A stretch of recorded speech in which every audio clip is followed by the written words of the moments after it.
चाहूँगा कि भारतीय जनता पार्टी की केंद्र में जो सरकार है वह मोदी 2 के 1 वर्ष पूर्ण हुए हैं। जी।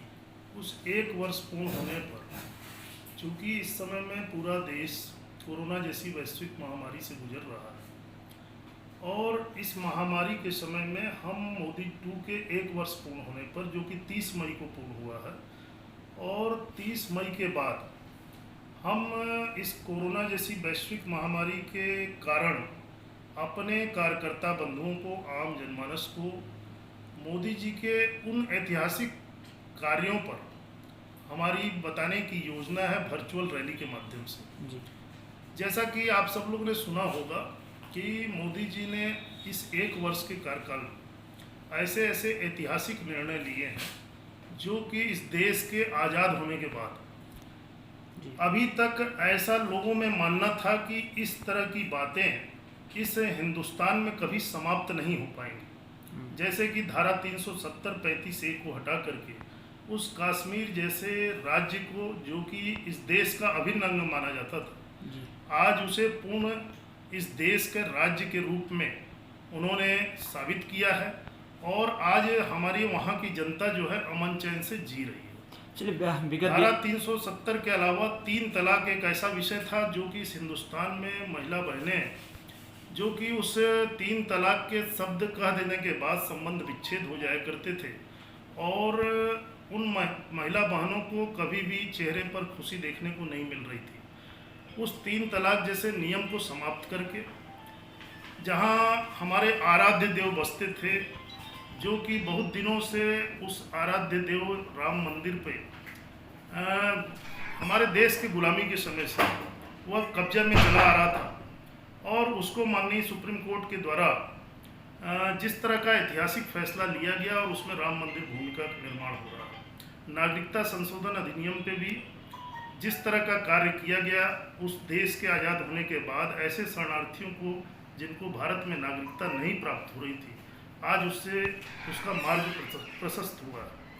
मोदी जी के इस 6 वर्ष के पूर्ण होने पर ऐसा आम जनमानस का कहना है कि इस देश का जो भ्रष्टाचार था वह कहीं न कहीं कुछ न कुछ कमी देखने को प्राप्त हुआ है। उस पुराने कांग्रेस सरकार के भ्रष्टाचार से किए गए जो कार्य थे उस पर लगाम लगी है। आज हमारा देश जिसको कि कभी विश्व गुरु के रूप में देखने का सपना हमारे महापुरुषों ने पाला था, आज हमारा देश एक विश्व गुरु के रूप में स्थापित होता हुआ दिखाई दे रहा है। विगत दिनों आपने जीतू पटवारी का आप लोगों के द्वारा पुतला फूका गया, ऐसा उन्होंने क्या कृत्य किया था कि पुतला फूकना पड़ रहा है? जीतू पटवारी जी हमारे पूर्व मंत्री इस कांग्रेस सरकार के थे और अभी वर्तमान में विधायक हैं। उन्होंने यह कहा, ट्वीट के माध्यम से लिखा कि इस 6 वर्ष की सरकार में मोदी जी के 5 पुत्रियां पैदा हुई। उस 5 पुत्रियों में संज्ञा दिया गया कि महंगाई, बेरोजगारी, मंदी, जीएसटी और नोटबंदी, और इसके बाद भी विकास पैदा नहीं हुआ जी। ये महिलाओं पर एक आपत्तिजनक उन्होंने टिप्पणी किया।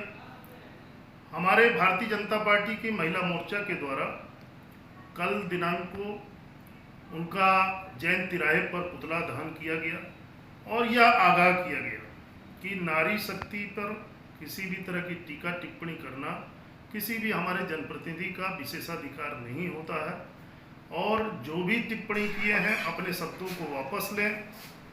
अगर अपने शब्दों को वापस नहीं लेते तो इस प्रदेश की महिलाएं समस्त एकजुटता होकर के इस चीज़ का और भयंकर विरोध करने में पीछे नहीं रहेंगी। उसमें हम भारतीय जनता पार्टी के लोग साथ हैं। बार बार ये कहा जा रहा है कि अभी जो जिले की टीम आपकी गठित नहीं हो पाई है, सर इसमें क्या ऐसा अभी रुकावट आ रही है? ऐसा मानना है, चूँकि आपने यह प्रश्न किया, यह भारतीय जनता पार्टी के प्रदेश नेतृत्व का विषय है। मैं आपको यह बताना चाहता हूं कि कभी भी अभी तक किसी भी प्रदेश के किसी भी जिले में कार्यकारिणी घोषित नहीं हो पाई। उसकी मात्र वजह यह है कि अभी हम लोग कोरोना जैसे वैश्विक महामारी में दौर में गुजरे हैं, बीच में हमारी सरकार का विषय था और अभी चंद दिनों में हम मंडल की कार्यकारिणी घोषित करने जा रहे हैं। जी। और यह उम्मीद करते हैं कि मंडल की कार्यकारिणी के बाद जिला की भी कार्यकारिणी घोषित होगी और बहुत ही जल्द यहाँ पर जो लोगों में बेचैनी है उस जिले में ऐसे पदाधिकारियों को शामिल करके इस जिला सिंगरौली की टीम एक सशक्त टीम के रूप में दिखाई देगी। अभी तक मंत्रिमंडल का गठन नहीं हो पाया है, कई बार कयासी लगाए गए कि अब हो जाएगा, अभी तक क्या रिकॉर्ड आ रही है आपके माध्यम से, क्या लग रहा है? यह प्रदेश का विषय है, इस पर मैं कुछ नहीं कर सकता, लेकिन ऐसा आप लोग के माध्यम से देखने को और सुनने को मिल रहा है कि बहुत ही जल्द मंत्रिमंडल का विस्तार होने वाला है। और चूंकि यह हमारे प्रदेश संगठन का विषय है, हमारे माननीय सीएम साहब का विषय है, ऐसा उम्मीद हम लोग कर रहे हैं कि आने वाले एक आध हफ्ते 10 दिन के अंदर में मंत्रिमंडल का विस्तार भी होगा। सिंगरौली जिले में 3 विधायक हैं, एक विधायक जो 3 वर्ष से लगातार जीतते आ रहे हैं, क्या ऐसी उम्मीदें आपकी पार्टी द्वारा लगाई जा रही हैं आप लोगों के द्वारा कि वो भी मंत्री बन सकते हैं? हम भारतीय जनता पार्टी के अध्यक्ष होने के नाते जी, मैंने अपनी बात अपने प्रदेश संगठन को माननीय सीएम साहब के बीच में रखी है कि इस जिले के विकास के लिए इस जिले से एक विधायक को मंत्री बनाया जाए। अब यह हमारे माननीय मुख्यमंत्री जी की सोच होगी कि आने वाले समय में अगर हमारे जिले को तरजीह दी जाती है तो मेरा ऐसा मानना है विकास की रफ्तार और तेज